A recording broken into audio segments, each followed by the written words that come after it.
Olá, sejam todos muito bem-vindos ao nosso Fim de Tarde com o Editor. Hoje eu estou recebendo o advogado e consultor tributário, sócio do Jolo, Abeg, Rota, Macorim e Feio Advogados e da Return Inteligência Tributária. O Dr. Gustavo Becker Feio, ele é advogado especialista em Direito Tributário pela Fundação Getúlio Vargas, membro do Instituto Brasileiro de Direito Tributário, também vice-presidente da Comissão de Direito Tributário da OAB aqui em Toledo. E o motivo dele estar aqui é para a gente falar um pouquinho sobre a tão famigerada reforma tributária. Então, Gustavo, primeiro, boa tarde, obrigado por estar aqui no Jornal do Oeste e falar desse tema que mexe com a vida de todo cidadão brasileiro.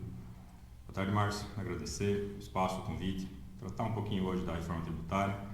É um tema complexo, está aí o pessoal comentando, falando, tirar algumas dúvidas, esclarecer alguns pontos, o que muda, o que não muda, quais são os passos, expectativas de impactos, vamos trocar umas ideias. Até porque assim, né, doutor, esse é um assunto que não é novo, ele é um assunto que vem sendo debatido no Congresso Nacional aí pelo menos 30 anos.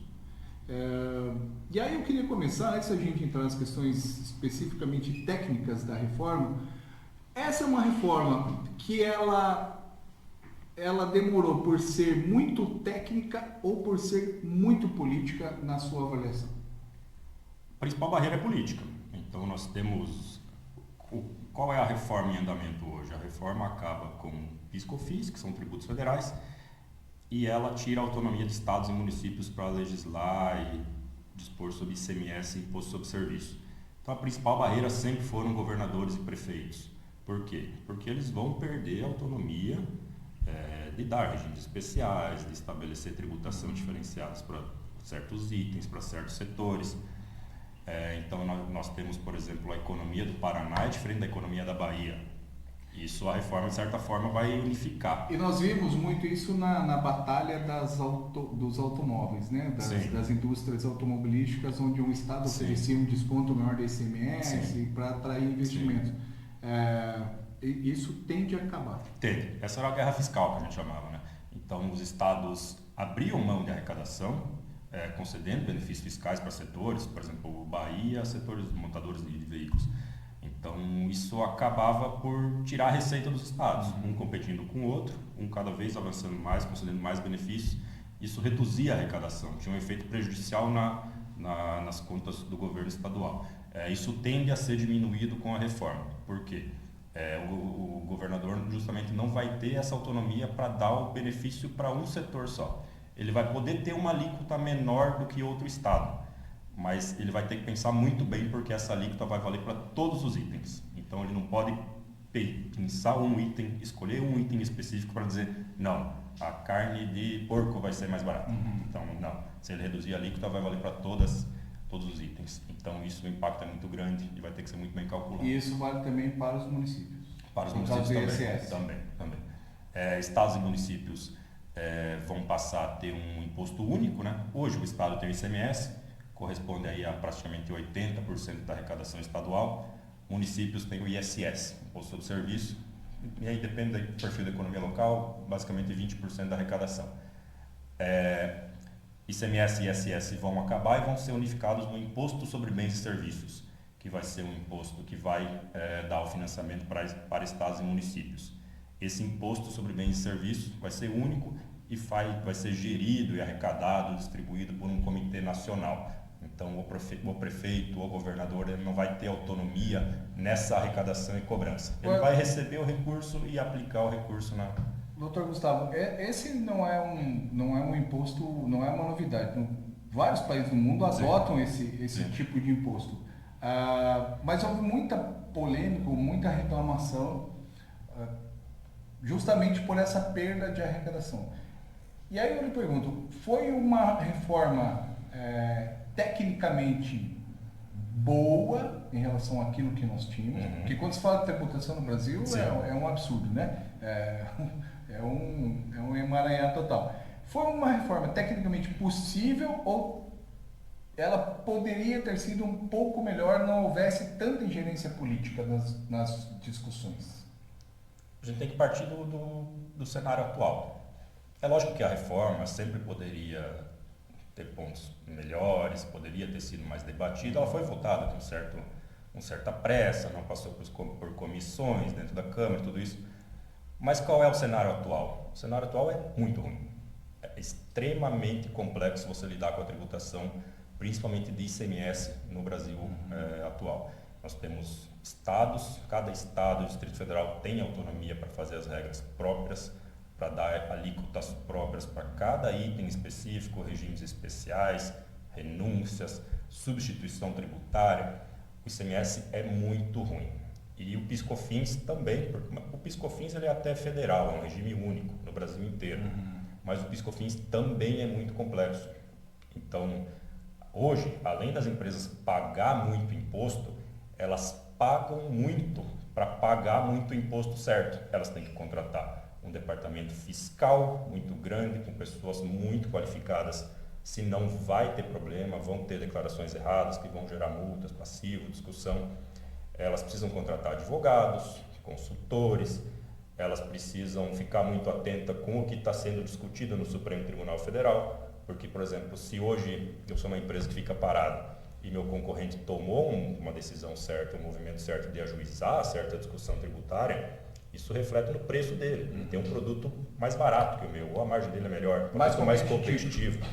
Então, isso em um cenário econômico é muito ruim para o país, porque a gente não está falando de quem vai vencer a batalha pelo consumidor é o cara mais eficiente. Não, é o cara que tem a melhor assessoria tributária. E isso é ruim para a política de crescimento sustentável do país, da economia.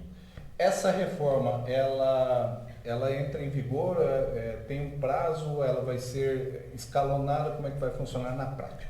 Nós vamos ter 2 tributos, né? 3, mas os 2 são os principais. PIS/COFINS vai virar a CBS, Contribuição sobre Bens e Serviços, e ICMS e ISS vão ser juntados no IBS, Imposto sobre Bens e Serviços. A CBS, que é a federal, ela já entra em 2027 cheio. Em 2026 nós vamos ter um teste, que é a questão, vai ser cobrado 0,1% de IBS e 0,9% de CBS, que é um teste para ver se essa alíquota de 26,5% que estão prevendo, se isso daí vai ser suficiente para cobrir a despesa pública. Mas em 2027 já vamos ter a CBS cheia. Quer dizer, vai haver vou dizer assim, uma espécie de boi de piranha. Vamos soltar para ver o teste. O que vai acontecer. Vamos ver o que dá. Se a cobrança, por exemplo, sobre a carne é sustentável, se o cashback vai funcionar, se a cobrança sobre aluguéis sei lá, vai ter uma série, tudo vai ser observado, né? Então, em 2027 entra a CBS cheia, PIS/COFINS acaba no final de 26, em 2027 a CBS entra cheia. E aí, a transição de ICMS e ISS para IBS, ela começa gradativamente e ela ocorre total até 2033. Que aí realmente impacta para o consumidor final. O impacto já começa agora em 2027. Em 2026, essa alíquota teste de 1%, mas não é um impacto forte. Em 2027, nós já vamos ter uma boa medida dos impactos. E aí, assim, quais são os principais objetivos dessa reforma? Porque a gente ouviu muita coisa. E, claro, eu imagino que o principal seria reduzir carga tributária. Mas, na prática, é isso que vai ocorrer, doutor? Não. Tem que ser muito claro. A reforma não tem a pretensão de reduzir carga tributária. Então, nós estamos hoje num estado, falando em termo nacional, né? Não só federal, mas tanto União, estados, municípios, não cabe redução de carga tributária hoje. E a reforma não foi discutida em torno da redução da carga tributária. O principal ponto da reforma é a simplificação do sistema, é reduzir complexidade, porque a complexidade, além de tudo aquilo que eu falei, da empresa ter que ter todo um departamento, todo um custo, da competitividade, ela gera ineficiência, ela possibilita fraudes, né? Então é muito difícil você controlar um sistema muito complexo. Então o principal objetivo da reforma é reduzir esse custo de conformidade, que a gente chama. Então Por que eu tenho que gastar milhões de reais por ano para poder pagar imposto? O sistema tem que ser mais simples. E tem outras discussões que vêm de arrasto, né? A gente sempre escuta que o pobre paga mais imposto. Por quê? Porque uma pessoa que ganha um salário mínimo, R$ 1.400, esse salário mínimo vai tudo em consumo. Ele paga a conta de luz, de água, vai no mercado e abastece o carro. Acabou o salário dele. Então, a tributação sobre o consumo ela tem uma alíquota bem elevada no Brasil. E o rico, ele consome tudo isso daqui, ele gasta mais, só que proporcionalmente, o rico ganha lá R$ 100.000, mas ele gasta 30 em consumo. 70 ele poupa, ele faz uma poupança, um fundo, alguma coisa que tem uma tributação menor. Então, a tendência da reforma, algumas das ferramentas que estão sendo discutidas, o cashback é uma dessas, é para devolver um pouco desse imposto que o pobre paga a mais. Então, é uma dos objetivos, mas ainda não temos a tecnologia para isso. Então, não temos esses cadastros, não sabemos quem que vai fazer esse controle, quem vai fazer a devolução. E ele perguntar exatamente sobre isso. O cashback é para pessoas, pelo menos na teoria, né, pessoas que têm uma faixa de renda menor. Exatamente. E eu ia lhe perguntar exatamente isso. Como vai funcionar esse cashback na prática? Porque o cashback a gente está acostumado. Eu vou lá, eu abasteço no posto, eu tenho o meu aplicativo, eu tenho o retorno. Eu vejo na hora. Eu tenho o retorno do ponto do cartão de crédito, enfim, vários benefícios. Como é que vai funcionar isso para o cidadão comum? A tendência é o quê? Usar o cadastro dos programas sociais, vamos por fazer exemplo? um paralelo com um sistema que existe já, o Nota Paraná. Então, eu sou um cidadão de baixa renda, vou ter o cadastro no Cade Único, Bolsa Família, algum programa estatal que dá incentivo a pessoas de baixa renda. E na hora de fazer, na boca do caixa, lá passei no mercado, a moça me pede, você quer cashback? Você tem não sei o que, o nome do benefício? Me passa teu CPF, me passa tua inscrição, me passa teu código. Alguma coisa vai ter que ser construída em torno disso. Aí quando chega lá, bate na central de processamento do governo, ele cruza, por exemplo, comprou a mortadela dá direito a cashback para as pessoas de baixa renda. Isso se cruza e o imposto é devolvido. Mas essa tecnologia não existe hoje. E esse cashback ele vai funcionar para tudo aquilo que for consumido ou não? Não, a ideia é que seja para itens essenciais mesmo, né? Então, por exemplo, itens de alimentação, medicamentos, muita coisa já foi beneficiada com alíquota zero, né? Que cesta básica, que são as proteínas, farinha, massas, mas tem coisas que não estão. Então, certos medicamentos, outros fraldas, por exemplo, aí vai ter que entrar na política de discutir o que vai dar direito a cashback ou não, né? Que é um segundo passo que a gente ainda não chegou lá. O senhor comentou sobre essa questão da não redução da alíquota. Isso é em função do tamanho do Estado, evidentemente que seria inviável reduzir imposto. Nós, na sua avaliação, nós vamos chegar um dia a conseguir reduzir essa taxa de não só o imposto pago, mas aquilo que nós temos que pagar dupla segurança, dupla educação, enfim, a gente bitributa praticamente tudo. Aí nós entramos num campo de discussão mais política mesmo, né? Tem pessoas que acreditam que o Estado realmente deva fornecer esses bens e serviços para a população. E o que nós temos juridicamente hoje? Qual foi a política adotada pela Constituição e não pelo governo X ou Y? A Constituição garante certos serviços básicos. Assistência social, saúde, previdência, segurança, educação, tudo isso custa muito dinheiro. Então, nós estamos num cenário de déficit, e déficit fiscal mesmo, gastando mais do que se arrecada, e estamos num cenário relativo de déficit na prestação de serviços também. Então, nós temos um problema de alocação de recursos, de eficiência de alocação de recursos. Enquanto isso não for discutido seriamente, com reforma, estrutura administrativa, de serviço público, nós não vamos ver redução de carga tributária. Então, isso é fato. Desde a Constituição de 88, né, que eu falei, garantiu esses direitos, a carga tributária subiu muito. Nós tínhamos uma carga lá cerca de 10%, 12% menor do que é hoje.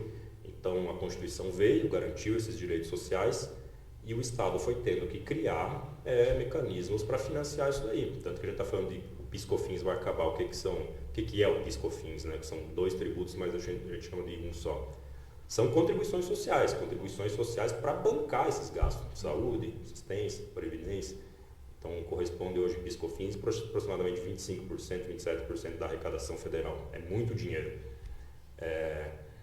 Mas não vamos ver a carga tributária baixar nos próximos anos. O que foi um movimento legal da Câmara é que eles, na votação do PL 68, que aconteceu aí faz uns 15, 20 dias, eles colocaram lá a trava, não vai reduzir carga, mas a alíquota máxima dos dois pode ser 26,5%. Quer dizer, tem um teto.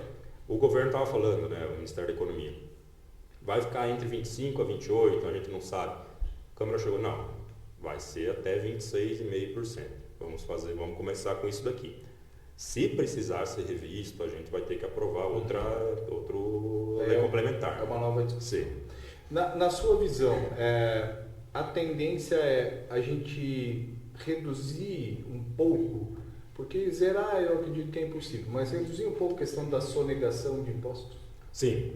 Essa talvez seja outro grande objetivo. É um dos grandes objetivos. O sistema hoje ele tem falhas, tem brechas. Ele permite, de certa forma, que o sonegador se esconda atrás dessa complexidade. Então, o sistema, quando ele reduz as exceções, quando ele simplifica, quando ele coloca uma alíquota, digamos, linear, tem as exceções, mas ela é basicamente linear, né? Ele facilita a apuração e facilita a fiscalização. Então, um sistema mais simples, é mais fácil você bater o olho e falar, opa, aqui tem coisa errada. Por que esse cara aqui, esse distribuidor está com uma carga tributária de 17% e esse outro está com uma carga de 13%? Hoje é muito difícil fazer, porque depende de arranjos estaduais, e pode ser que esse cara tenha um benefício fiscal que esse não tem, então hoje é complicado. A reforma vai dar um passo em diante a favor dessa redução. E outra coisa é que a própria reforma está trazendo alguns instrumentos que são para fazer, para diminuir, combater essa erosão que a gente chama, a erosão da base. O principal deles é o split payment. O que é o split payment? A hora que você liquidar o título financeiro no banco, por exemplo, o boleto lá de R$1.000, o próprio banco vai destinar para o cofre do comitê gestor ou da União a parte do tributo que está embutido naquilo.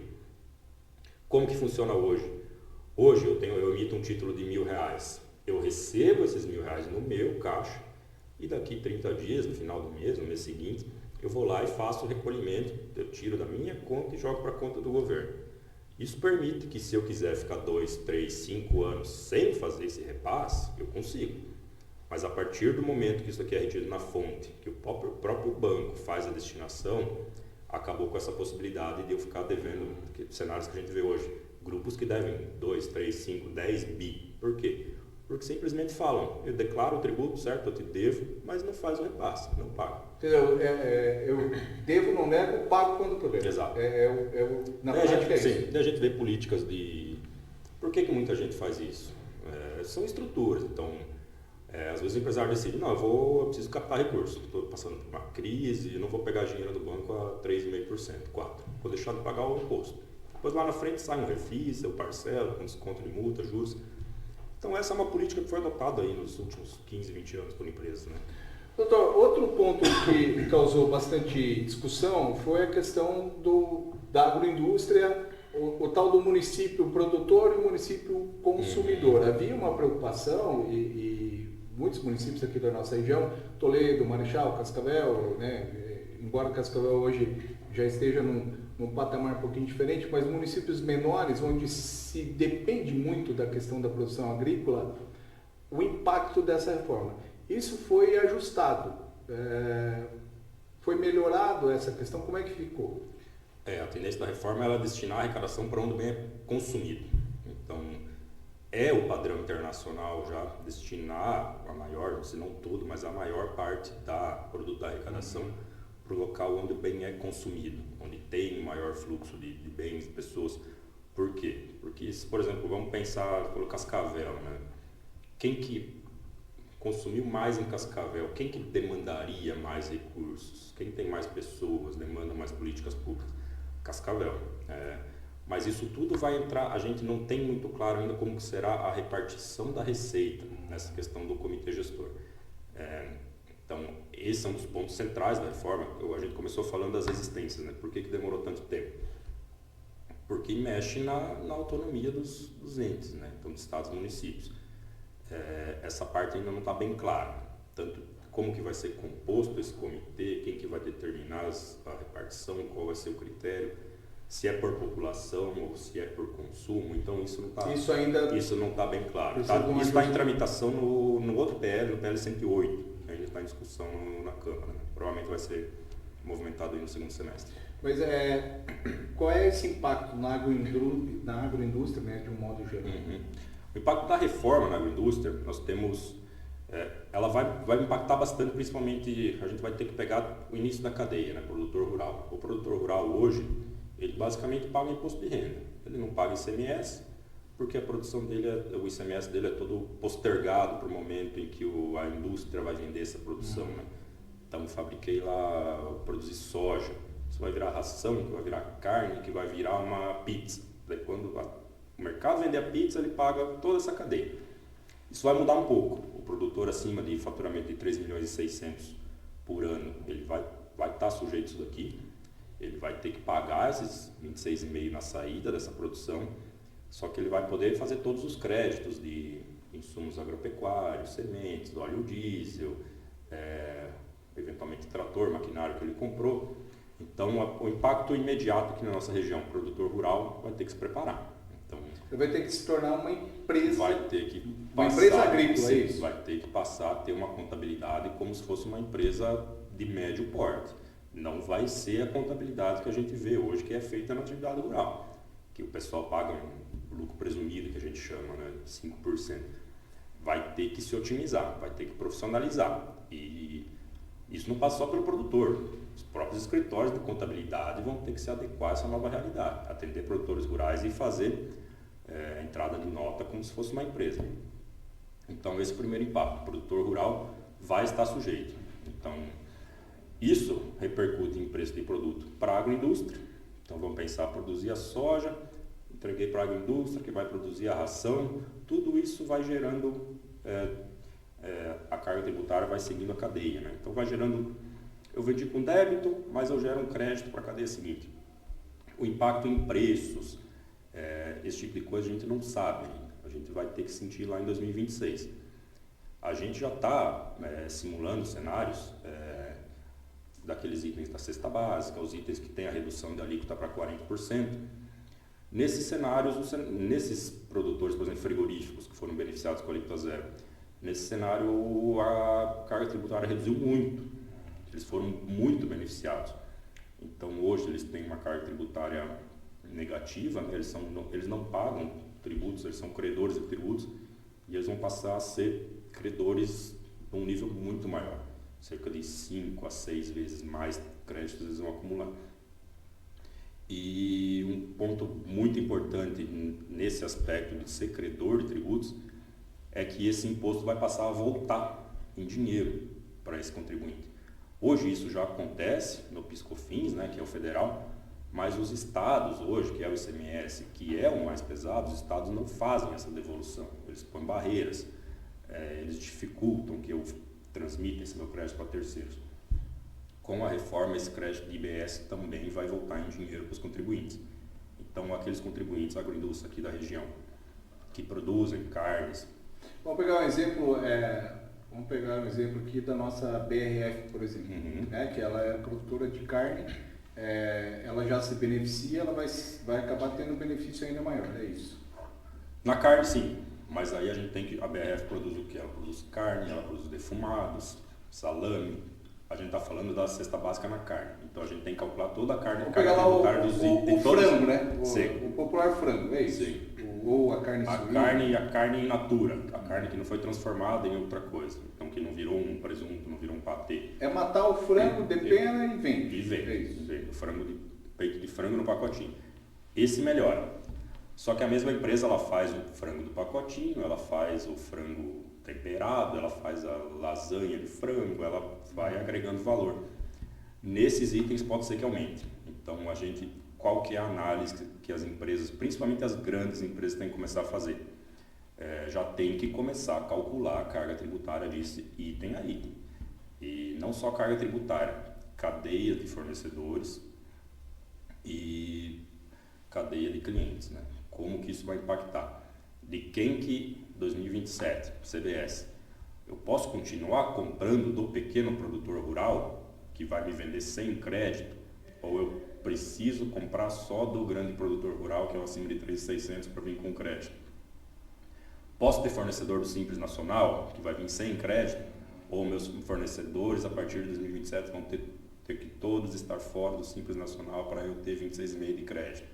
Então essa análise e essas mudanças principalmente não é coisa que se faz rápido. Se a gente pegar, você falou BRF, não muda em 6 meses. Esse pessoal, com certeza eles já estão calculando isso, já estão fazendo previsão. Tem que começar a fazer o quanto antes. Então, para chegar a 26, vai ter o teste e já está alinhado. Aí ver para onde o teste aponta, fazer os ajustes finais. E nesse sentido, quais são as cadeias ou produtos que terão mais impacto em relação à alíquota de... O mais impactado é o setor de serviço. Serviço. Então, prestação de serviço hoje, nós estamos falando de prestador de serviço de lucro real, a gente fala são os grandes prestadores, né, acima de 80 milhões no ano de faturamento. São minoria no país. Respondem por uma boa fatia do PIB, mas são minoria. O mais impactado é o prestador de serviço intermediário, o cara que está no lucro presumido. Hoje ele paga ISS, 3% a 5%, depende do serviço, mais PIS/COFINS, 3,65%. Então, vou falar, paga 7%. Ele vai passar a pagar 26,5%. Então, tá certo que ele vai... Hoje, esses 7% são 7% sem créditos, né? Sem poder apropriar crédito de insumos, de despesas, de energia elétrica. Ele vai pagar 26,5%, mas tomando os créditos. A expectativa é que a alíquota fica ali, sei lá, 19%, 18%, 20%. Vai ter um impacto, mas não tão elevado. Mas mesmo assim, se a gente falar que sai de 7 para 20, é 3 vezes. Então esse é o mais impactado. Mas por outro lado, pensar uma indústria do lucro real, uma grande indústria, faturamento aí 500 milhões ano, que produz hoje um produto que tem IPI também. Então vou falar, ela sai de 19,5 de ICMS, 9,25 de PIS/COFINS, aí deu 28. Vamos falar lá mais 10% de IPI, 38. Essa daí vai cair para 26,5. Então, produção de bens, a tendência é ficar mais barato. Tem alguns setores, você falou da cesta básica, esses da cesta básica todos foram zerados? São zerados. Todos os itens. São zerados. Deixa, se você quiser, eu pego aqui, vamos, é importante, né? Porque assim, talvez seja o que mais impacta, né? É o mais impacto. O consumidor, eu brinco, o cidadão comum, né? Sim. Aquele que vai ao mercado e... Cesta básica, nós temos aqui arroz, feijão, farinhas, batata, pão, leite, carnes, carne de aves, suína, bovina, peixes. Desde que não seja processado. Desde que não seja, digamos, beneficiado, né? Se for o corte in natura. Ovos, açúcar, óleo de soja e manteiga. O básico realmente é o básico. Agora o cara quer tomar um iogurte, ele vai ter que pagar. Vai ter que pagar. Tomando leite, tomando iogurte já... E além disso, nós temos os produtos que terão redução, né? Então não vão pagar 26,5%, vão pagar 10,6%. Eles vão ter uma redução de 60%. E isso impacta muito aqui na nossa cadeia agropecuária, agroindustrial aqui, que são os fertilizantes, defensivos, sementes, rações, medicamentos veterinários, maquinário agrícola, isso daí. Então, aqui na região, a situação não é tão ruim assim. Então, lógico, tem gente que vai ser mais afetada, menos afetada, mas aqui na região a nossa expectativa é que fique mais ou menos dentro do aceitável, né? E aí, para a gente ir para a parte final, qual seria o principal desafio, os principais desafios para que essa reforma efetivamente ela seja uma coisa benéfica, positiva, não só para o cidadão, mas para o país como um todo? Eu não tenho dúvida que ela vai ser benéfica. Então, eu falei, o sistema hoje é muito ruim. A gente trabalha na área, eu lido com isso todo dia, durante anos, E eu vou te falar, quando um cliente vem com uma situação um pouco diferente, eu falo, não sei te responder, me dá 5 dias que eu preciso estudar. Então eu, que estou nessa posição, que atendo muita gente, muitos clientes grandes, várias operações complicadas, eu não sei dizer, não sei responder. Imagina você entender quanto que é o que você está pagando lá na boca do caixa. Isso tende a ser melhorado, tem uma estrutura mais eficiente, mais simples. Então a reforma é benéfica. Ela é benéfica não que ela seja perfeita, mas é porque o sistema, a gente sai do sistema extremamente ruim, complicado, travado, para um sistema que tem seus defeitos, mas que tem tudo para rodar e para dar certo. Menos ruim. Menos ruim. E é o padrão, é um IVA, Imposto sobre Valor Agregado, é o padrão internacional, a Comunidade Europeia, a OCDE, então é um sistema aceitável, né? Então foi o que deu para ser feito. Nós tínhamos a resistência dos grupos de interesse, grupos políticos, foi o que deu para ser feito. Comparativamente, dá para dizer que a reforma tributária é mais ou menos como aconteceu com a reforma da Previdência. Algumas pessoas foram impactadas de uma maneira mais positiva, outras nem tanto. Eu sou um exemplo claro disso, porque acabei pegando a faixa de transição, tive que aumentar meu tempo de contribuição de trabalho. Mas é algo que precisava ser feito e que de repente se demorou demais e aí chegou num ponto que nós temos que tomar uma atitude mais radical para poder estancar o problema. É mais ou menos paralelo isso. é bem legal. Lógico, tem as diferenças, né? Mas tem grupos que foram mais afetados, tem grupos que vão ser beneficiados e tem grupos que não vai mudar nada, estão ali no meio do bolo. E você falou de Previdência, é interessante porque a da Previdência não foi a reforma final, né? Não foi a reforma que resolveu de vez os problemas da Previdência.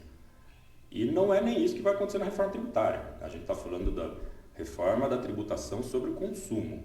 Então, a tributação sobre o consumo, ela é responsável por uma parte do problema. Talvez seja a maior parte do problema da tributação. Mas nós temos problemas graves em tributação do trabalho, tributação sobre o emprego. Então, a reforma, paralela com a reforma da Previdência, né?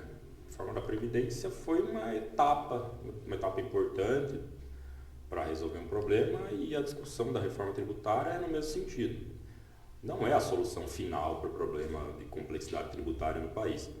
Temos problema em tributação de salários. Hoje você tributar 30% a contratação de uma pessoa é um desestímulo para você empregar alguém. Nós temos problemas em tributação de renda, tributação internacional, uma série de outros problemas.